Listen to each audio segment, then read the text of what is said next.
പൊഴിഞ്ഞു വീണു പാട്ടുകൾ.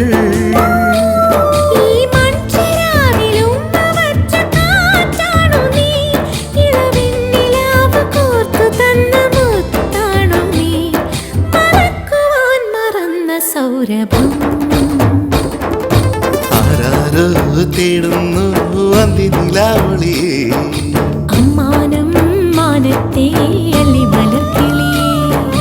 കനവ് പോലെ പുതു കവിത പോലെ, കടൽ പോലെ കാറ്റുപോലെ ഓർമ്മയിൽ.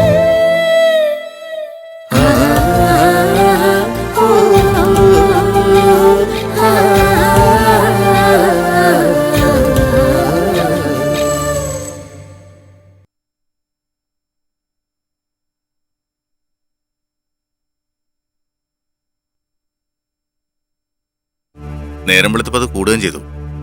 എന്നാ പിന്നെ ഒരുങ്ങി കെട്ടി ഇറങ്ങിയത് എന്തിനാ? ഇന്ന് ലീവാണെന്ന് സ്കൂളിൽ വിളിച്ച് പറഞ്ഞാൽ മതിയായിരുന്നല്ലോ. സാരമില്ലമ്മേ. എന്ത് സാരമില്ലാന്ന്? ഏതായാലും ഇറങ്ങി. എന്നാ പിന്നെ ഒരു ഡോക്ടറെ കണ്ടിട്ട് വന്നൂടായിരുന്നോ? നോക്കട്ടെ, ചിലപ്പോ പനിയായിരിക്കും. അതാ ഈ തലവേദന മാറാതിരിക്കുന്നേ. ഒന്നുമില്ലമ്മേ, കുറച്ചേരം മയങ്ങുമ്പോ അതങ്ങ് മാറിക്കോളൂ. പിന്നെ നീ പറയുന്ന പോലെയല്ലേ കാര്യങ്ങള്. എന്നാ പിന്നെ രാവിലെ തന്നെ അതങ്ങ് മാറിയാനല്ലോ. ദേ, ഇത് പനിക്കാൻ തന്നെയാ. കൈയോടെ മരുന്ന് വാങ്ങി കഴിക്കുന്ന നല്ലത്. ഇപ്പോഴത്തെ പനിയാ, സൂക്ഷിക്കണം. മരുന്നും മന്ത്രമൊന്നും വേണ്ട, തനി അങ്ങ് മാറിക്കോളൂ. പറഞ്ഞാ കേക്കില്ലെന്ന് വെച്ചാ എന്താ ചെയ്യാ? ദേ, കല്യാണം അടുത്ത സമയത്ത് വല്ല അസുഖം ഉണ്ടാക്കി വെക്കാനാ നിന്റെ പരിപാടി? ഒന്ന് നിർത്തുന്നുണ്ടോ? കല്യാണം കല്യാണം കല്യാണം, ഇതല്ലാതെ അമ്മയ്ക്ക് വേറൊന്നും പറയാനില്ലേ? എന്താ, കല്യാണം കഴിക്കാതെ മനുഷ്യർക്ക് ജീവിക്കാൻ പാടില്ലേ?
മോനെ,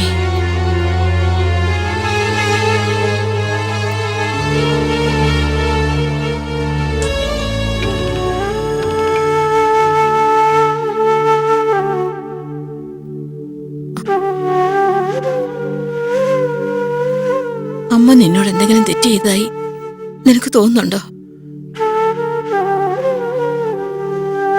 അങ്ങനെ ഞാൻ പറഞ്ഞില്ലല്ലോ.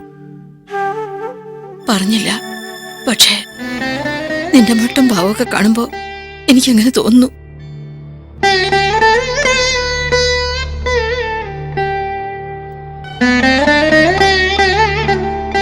ഇന്നുവരെ മുഖം കറുത്ത് ഒരു വാക്ക് പോലും നീ അമ്മയോട് പറഞ്ഞിട്ടില്ല. പക്ഷെ ഇന്ന് നീ അതും ചെയ്തു. എന്താ ഇതിന്റെയൊക്കെ അർത്ഥം?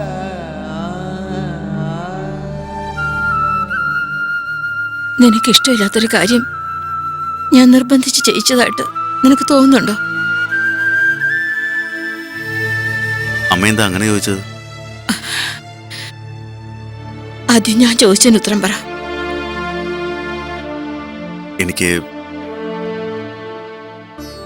എനിക്ക് അങ്ങനെയൊന്നും തോന്നിട്ടല്ലമ്മേ. അപ്പോഴത്തെ ഒരു ടെൻഷൻ കൊണ്ടാ ഞാൻ അങ്ങനെ പറഞ്ഞത്. ഞാൻ അറിയാതെ എന്ത് ടെൻഷനാണ് നിനക്കുള്ളത്? ഒന്നുമില്ലമ്മേ, ഞാൻ വെറുതെ. വേണ്ട, അമ്മയോട് കള്ളം പറയണ്ട. ഞാൻ അറിയാത്തതൊന്നും ഇന്ന് വരെ നിന്റെ ജീവിതത്തിൽ ഉണ്ടായിട്ടില്ല. ഇന്നലെ മുതൽ ഞാൻ ശ്രദ്ധിക്കുക. എന്തൊക്കെയോ നീ എന്നിൽ നിന്ന് ഒളിക്കുന്നുണ്ട്. അതല്ല, ഇനിയിപ്പോ അമ്മ അറിയാൻ പാടില്ലാത്ത വല്ലതുമാണെങ്കിൽ ആയിക്കോളൂ. പക്ഷെ അതിന്റെ പേരിൽ എന്നോട് ദേഷ്യപ്പെടാനോ അകന്നു മാറാനോ അമ്മ ശ്രമിക്കരുത്. അമ്മേ,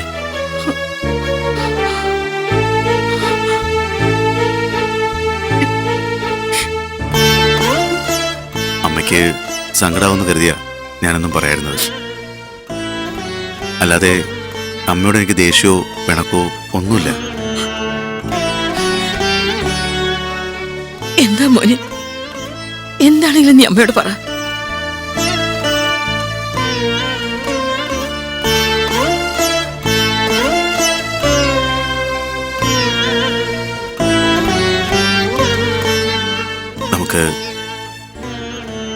നമുക്ക് ഈ കല്യാണം വേണ്ടമേ.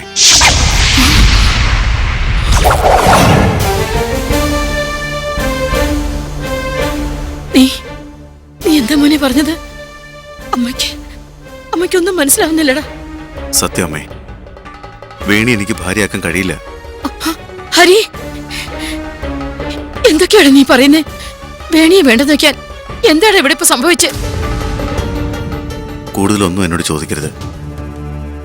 സംഭവിച്ചെന്താന്ന് വിശദീകരിച്ച് പറയാൻ എനിക്കാവില്ല. ഒരമ്മയോട് മകന് പറയാൻ പറ്റാത്ത കാര്യങ്ങൾ അതെങ്ങനെയാ ഞാൻ ബോധ്യപ്പെടുത്തേണ്ടത്? അമ്മയുടെ മരുമകളായി ഈ വീട്ടിൽ വന്ന് കയറുന്നത് വഴി പിടിച്ചൊരു പെണ്ണാവരുതെന്ന് എനിക്ക് നിർബന്ധമുണ്ട്. അതുകൊണ്ടാ ഞാൻ ഈ വിവാഹത്തിൽ നിന്ന് പിന്മാറുന്നത്. അമ്മയെ നിർബന്ധിക്കരുത്. ഹരി,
ഹരി, നിന്നെ ഇങ്ങനെ ധർമ്മസങ്കടത്തിലാക്കാനല്ല ഞാനതൊക്കെ തുറന്നു പറഞ്ഞത്. അറിഞ്ഞുകൊണ്ടൊരു തെറ്റിന് കൂട്ടുനിൽക്കാൻ മനസ്സനുവദിച്ചില്ല. നിന്നെ ഒന്നും അറിയിക്കാതെ തിരിച്ചു പോയിരുന്നെങ്കിൽ മനസമാധാനത്തോടെ എനിക്ക് അവിടെ നിൽക്കാൻ കഴിയില്ല. ഇപ്പൊ നിനക്ക് നിന്റെ മനസ്സമാധാനം തിരിച്ചു കിട്ടിയല്ലോ. ഒക്കെ നഷ്ടപ്പെട്ടത് എനിക്കല്ലേ? ആരെ ഒന്ന് ഫേസ് ചെയ്യാൻ പോലും ആവാതെ നീറുക ഞാൻ. അമ്മയുടെ ചോദ്യത്തിന് ഞാൻ എന്ത് മറുപടി പറയും? ഇപ്പൊ തന്നെ ഞാൻ ഒഴിഞ്ഞു മാറാൻ നോക്കുമെന്ന് പറഞ്ഞ് ആദ്യം പിടിച്ച് നിൽക്കുക അമ്മ. എല്ലാം നീ ഒരുത്തൻ കാരണമാ. ഹരി, നിന്റെ ഏറ്റവും അടുത്ത സുഹൃത്തെന്ന നിലയിൽ ഇതിൽ നിന്ന് പിന്മാറാൻ നിന്നോട് ഞാൻ ആവശ്യപ്പെട്ട നേരെ. പക്ഷേ തീരുമാനം എടുക്കേണ്ടവൻ നീയാ. ഞാൻ പറഞ്ഞല്ലോ, നിനക്ക് വേണമെങ്കിൽ ആ കുട്ടിയെ വിവാഹം കഴിക്കാം. അതല്ല, ഞാൻ പറഞ്ഞതാണ് നിനക്ക് വിശ്വാസമെങ്കിൽ ഇതിൽ നിന്ന് നിനക്ക് ഒഴിഞ്ഞു മാറാം. പറഞ്ഞപ്പോ എത്ര പെട്ടെന്ന് തീർന്നു. ഞാൻ ആ കൺഫ്യൂഷനിലാണ്. ഇതിലിത്ര കൺഫ്യൂഷൻ ആവേണ്ട കാര്യമൊന്നുമില്ല. മറ്റുള്ളവരെ പേടിച്ച് നീ നിന്റെ ജീവിതം ബലികരിക്കുന്നത് എന്തിന്? നടന്നത് എന്താണെന്ന് അമ്മയോട് തുറന്നു പറയണം. അപ്പൊ അമ്മയ്ക്കും കാര്യം മനസ്സിലാവും. വേണേ ഞാൻ കൂടെ വരാം. എല്ലാം നിശ്ചയിച്ചുറപ്പിച്ചിട്ട് ഇനി ഇതിൽ നിന്ന് ഞാനായിട്ട് ഒഴിഞ്ഞു മാറുമ്പോ വേണിയുടെ വീട്ടുകാരോട് എന്തു പറയും? നീ ഈ പറയുന്നത് എനിക്ക് മനസ്സിലാവാത്തത്. അവരുടെ വീട്ടുകാരുടെ കാര്യങ്ങളെക്കുറിച്ച് നീ എന്തിനാ കൂടുതൽ ചെകയാൻ പോകുന്നത്? സ്ത്രീധനത്തിന്റെ പേരിലോ ഇതിലും സ്വത്തുള്ള വേറൊരുത്തിയെ കണ്ട് മോഹിച്ചിട്ടൊന്നുമല്ലല്ലോ നീ ഇത് വേണ്ടെന്ന് വെക്കുന്നത്. തെറ്റ് ആ പെണ്ണിന്റെ ഭാഗത്തല്ലേ? കണ്ടവർക്കൊപ്പം ഹോട്ടൽ തോറും കയറിയിറങ്ങുന്ന ഒരുത്തിയെ. ഫിറോസ്, എന്താ നിനക്കിപ്പോഴും ആ പേര് പറയുമ്പോൾ വല്ലാതെ പൊള്ളുന്നുണ്ടല്ലേ? ഇല്ലടാ, ഇനി ഞാൻ ഒന്നും പറയുന്നില്ല. അഭിപ്രായം ചോദിച്ച് നീ എൻ്റെ അടുത്ത് വരികയും വേണ്ട. വിഴുപ്പ് ചുമക്കാൻ യോഗമുള്ളവൻ അത് ചുമന്ന് തന്നെ തീരണം. പറയാനുള്ളത് ഞാൻ പറഞ്ഞു. അനുസരിക്കുകയോ അനുസരിക്കാതിരിക്കുകയോ എന്തു വേണമെങ്കിലും ആവാം.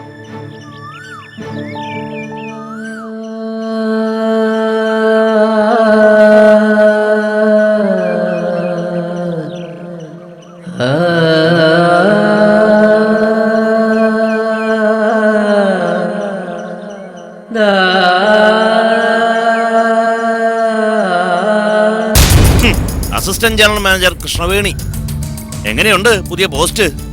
ആരെയും പേടിക്കാതെ അവൾക്ക് കയറി നിരങ്ങാൻ പുതിയ പദവി നൽകിയിരിക്കുക പൊന്നാങ്ങള.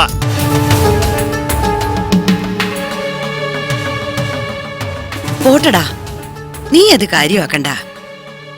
പുതിയ പദവിയാണെങ്കിലും നിന്റെ അസിസ്റ്റന്റ് ആയിട്ടല്ലേ. കമ്പനിയുടെ GM നീ ആയിരിക്കുന്നിടത്തോളം കാലം നിന്നെ പേടിച്ചല്ലേ പറ്റൂ അവൾക്ക്. അമ്മ എന്തറിഞ്ഞിട്ടായി സംസാരിക്കുന്നത്? GM എന്ന നിലയിൽ എനിക്കുണ്ടായിരുന്ന എല്ലാ അധികാരങ്ങളും അമ്മാവൻ വെട്ടിക്കുറച്ചു. നോക്കൂത്തിയെ പോലെ കസേരയിൽ ഒടിഞ്ഞുകൂത്തിയിരിക്കാവുന്നേ ഉള്ളൂ. എല്ലാം തീരുമാനിക്കാനുള്ള അധികാരം ഇനി മുതൽ ആ അസത്തിനാ. അപ്പോ ജനറൽ മാനേജർ എന്ന നിലയ്ക്ക് നിനക്കവിടെ പവറൊന്നുമില്ലേ? ജോലിയൊന്നും ഇല്ലെങ്കിൽ പിന്നെ നിനക്കെന്താ അവിടെ കാര്യം? ജോലി ഉണ്ടല്ലോ, അവള് കൽപ്പിക്കുന്നിടത്തൊക്കെ ഒപ്പിട്ട് കൊടുക്കുന്ന ജോലി. ഒരു കാര്യം ഞങ്ങളോട് പറഞ്ഞേക്ക്, ആ മുടിഞ്ഞ കമ്പനിയിൽ ജോലി ചെയ്യാൻ എനിക്ക് താല്പര്യമില്ലാന്ന്. അസിസ്റ്റന്റ് പദവിന്ന് അവളെ GM ആക്കാൻ പറ. ജോലി കളഞ്ഞിട്ട് നീ പിന്നെ എന്ത് ചെയ്യാൻ പോന്നു? എനിക്കിഷ്ടമുള്ളത്. MRC കമ്പനിയുടെ നക്കാപ്പിച്ച കിട്ടിയിട്ട് വേണ്ട മോഹനേന്ദ്രന് ജീവിക്കാൻ. മാസം ലക്ഷക്കണക്കിന് രൂപയുണ്ടാക്കാൻ പറ്റുന്ന പണി എനിക്കറിയാം. ബ്രൗൺ ഷുഗറിന്റെയും ബെത്തന്റെയൊക്കെ ഡീലിംഗ്സ് നടത്തുന്ന ഏജന്റുമാര് എന്റെ ഫ്രണ്ട്സാ. ചെന്ന് മുട്ടിയ സന്തോഷത്തോടെ അവരെന്നെ സ്വീകരിക്കും. അതൊന്നും വേണ്ട. എങ്ങാനും പിടിക്കപ്പെട്ട പിന്നെ അത് മതി. അനിയന്റെ കൂട്ട് നിനക്കും അഴിയണ്ണി കിടക്കണമെന്നുണ്ടോ? പിന്നെ ഞാൻ എന്ത് വേണമെന്ന് അമ്മ പറയുന്നത്? അവളുടെ മുമ്പിൽ ഒരു കോമാളിയെ പോലെ ഒച്ചാനിച്ച് നിൽക്കാൻ എനിക്ക് ഇത്തിരി ബുദ്ധിമുട്ടുണ്ട്. തൽക്കാലം നീയും നടങ്ങ്. ഈ പ്രശ്നം ഞാൻ ഒതുക്കിക്കോളാം. പെട്ടെന്ന് വേണം, ഇല്ലെങ്കിൽ ഞാനായിട്ട് തന്നെ ഇടപെടേണ്ടി വരും. പിന്നെ ബുദ്ധിമോശം കാണിച്ചെന്നും പറഞ്ഞ് കുറ്റപ്പെടുത്താൻ വന്നേക്കരുത്.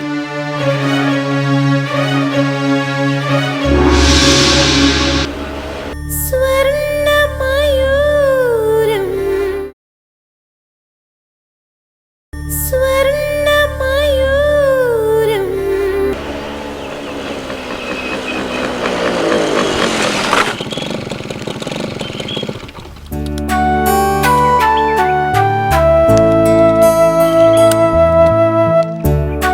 അമ്മേ, ഇന്ദു.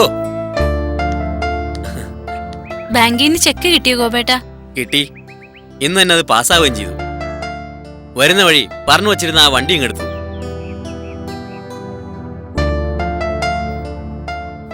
ഇതാണോ നല്ല വണ്ടി എന്നാണ് ഗോപേട്ടൻ പറഞ്ഞത്? 2 വീലർന്ന് കേട്ടപ്പോ ഞാൻ കരുതി ബൈക്കോ സ്കൂട്ടറോ അങ്ങനെ എന്തെങ്കിലും ആണെന്ന്. ഹയ്യേ, ഇതൊരു മാതിരി പഴഞ്ച മോഡല്. ഇതിനിപ്പോ എന്താ കുഴപ്പം? ആവശ്യം നടന്നാ പോരെ. അതെ, ലോൺ എടുത്ത കാശ് കൊണ്ട് ആർഭാടം കാണിക്കാൻ പോയാലേ ബിസിനസ് ഒക്കെ തുടക്കത്തിലേ കെട്ടിപ്പൂട്ടേണ്ടി വരും. മോൻ നേരത്തെ എത്തിയോ? പോയ കാര്യമൊക്കെ എന്തായി? എല്ലാം ശരിയായി അമ്മ. ഇനിയിപ്പോ നല്ലൊരു ദിവസം നോക്കി തുടങ്ങിയാ മതി. ദേ, സാധനങ്ങൾ കൊണ്ടുവരാനും കടയിൽ പോകാനൊക്കെ ഞാനത് പഴയ വണ്ടി എടുത്തു. അതേതായാലും നന്നായി. പെരുവഴിയിലൂടെ വെയിലും കൊണ്ടുള്ള നടപ്പ് ഒഴിവാക്കാലോ. കടകളിലൊക്കെ ഗോപേട്ടൻ പറഞ്ഞു വെച്ചിട്ടുണ്ടോ? ആ, ടൗണിൽ ചിലയിടത്തൊക്കെ ഞാൻ സംസാരിച്ചിട്ടുണ്ട്. തുടക്കക്കാരായതുകൊണ്ട് ആദ്യം ആരും അത്ര പെട്ടെന്ന് അടുക്കില്ല. പിന്നെ നമ്മൾ ഉണ്ടാക്കുന്ന ഐറ്റത്തിന്റെ ഗുണനിലവാരം അത് ആളുകൾക്ക് ബോധ്യപ്പെടണം.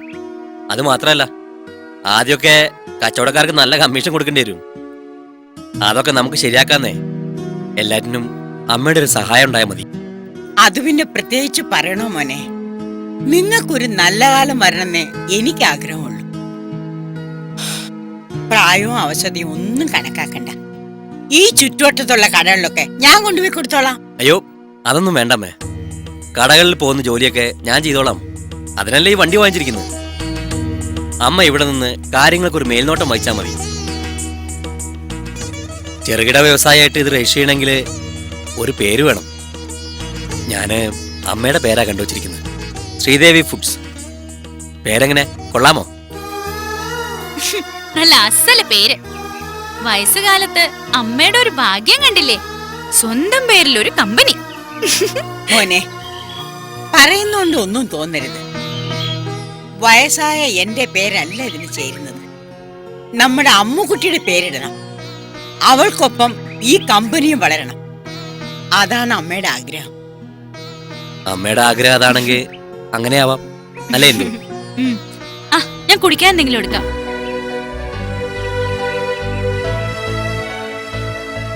ആ ഗോപ, കാശ് കിട്ടിയ കാര്യം ഹരിമാസ്റ്ററോട് പറഞ്ഞോ? വരുന്ന വഴി ഞാനവിടെ കയറിയിരുന്നു. ഹരി പുറത്തവിടെ പോയിരിക്കുക. കുഞ്ഞലക്ഷ്മി അമ്മയോട് കാര്യം പറഞ്ഞിട്ടുണ്ട്. അല്ല, അമ്മാവനോട് പോയി. കല്യാണക്കത്ത് ഇന്നല്ലേ അടിച്ചു കിട്ടുന്നത്, അത് വാങ്ങാൻ പോയിരിക്കുക. കല്യാണം ഉറപ്പിച്ചിടം മുതൽ അവന് പിന്നെ ഒരു കാര്യത്തിലും ഇരിപ്പുറയ്ക്കാത്ത മട്ട. രാവിലെ പോയതാ. അങ്ങനെ ഒരു ബന്ധം അവർ തമ്മിൽ ഉണ്ടായിരുന്നെങ്കിൽ പിന്നെ അവളെന്തിനാ ഇതിനൊക്കെ സമ്മതിച്ചത്? ഈ വിവാഹത്തിന് ഇഷ്ടമല്ലെന്ന് തുറന്നു പറഞ്ഞാൽ മതിയായിരുന്നല്ലോ. മറ്റുള്ളവരെ നാണം കെടുത്താൻ വേണ്ടി ഇങ്ങനൊരു നാടകം കളിക്കേണ്ട ആവശ്യം എന്തായിരുന്നു? ഛേ, എനിക്കിതൊന്നും ഇപ്പോഴും വിശ്വസിക്കാൻ കഴിയുന്നില്ലടാ മോനെ. അവൾ അങ്ങനെ ചെയ്യൂ? അവര് തമ്മില് ഓഫീസിലെ കാര്യങ്ങൾ എന്തെങ്കിലും മിണ്ടിയും പറഞ്ഞു ഇരിക്കുന്നതാവും ആ ഫിറോസ് കണ്ടത്. അല്ലാതെ നീ ഉദ്ദേശിക്കുന്നത് പോലെയൊന്നും. ഒക്കെ നേരിട്ട് കണ്ടവനല്ലേ ഫിറോസ്. അവൻ പറഞ്ഞ പോലെ ഒന്നും നടന്നു കാണില്ലെന്ന് ഇവിടെ ഇരിക്കുന്ന അമ്മയ്ക്ക് എങ്ങനെ ഉറപ്പിക്കാൻ കഴിയും?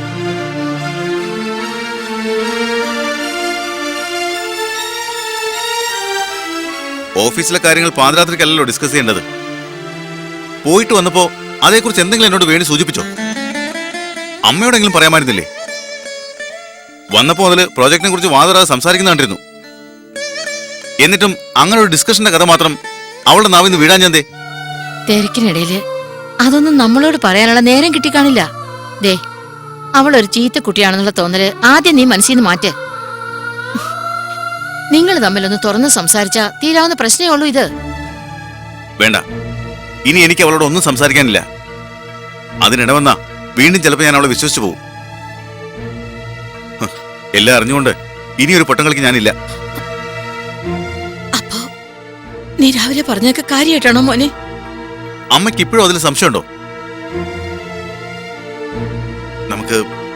നമുക്ക് ഇനി അവളെ വേണ്ടമ്മേ.